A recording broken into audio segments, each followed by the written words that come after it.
we're on to that bread pudding that I talked about, that Don sort of described as something he grew up with. The expression on his face when he took a taste was priceless, and the only sound he could make was, oh.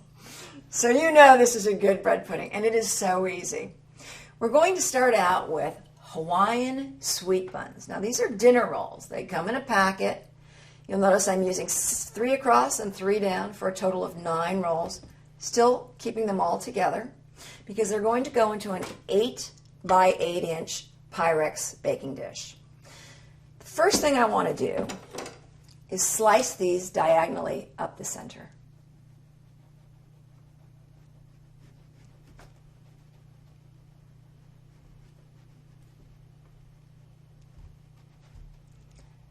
And these are a day old.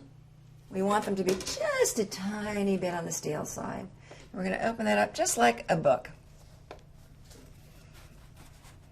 Next, we want to take a little bit of butter. This is softened butter, room temperature.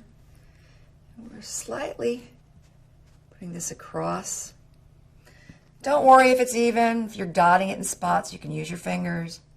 Just so that there's a little bit on each one of these individual segments.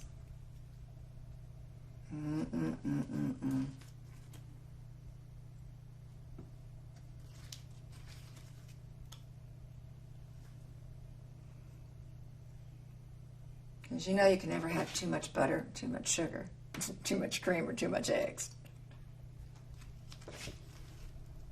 Dotting a little more.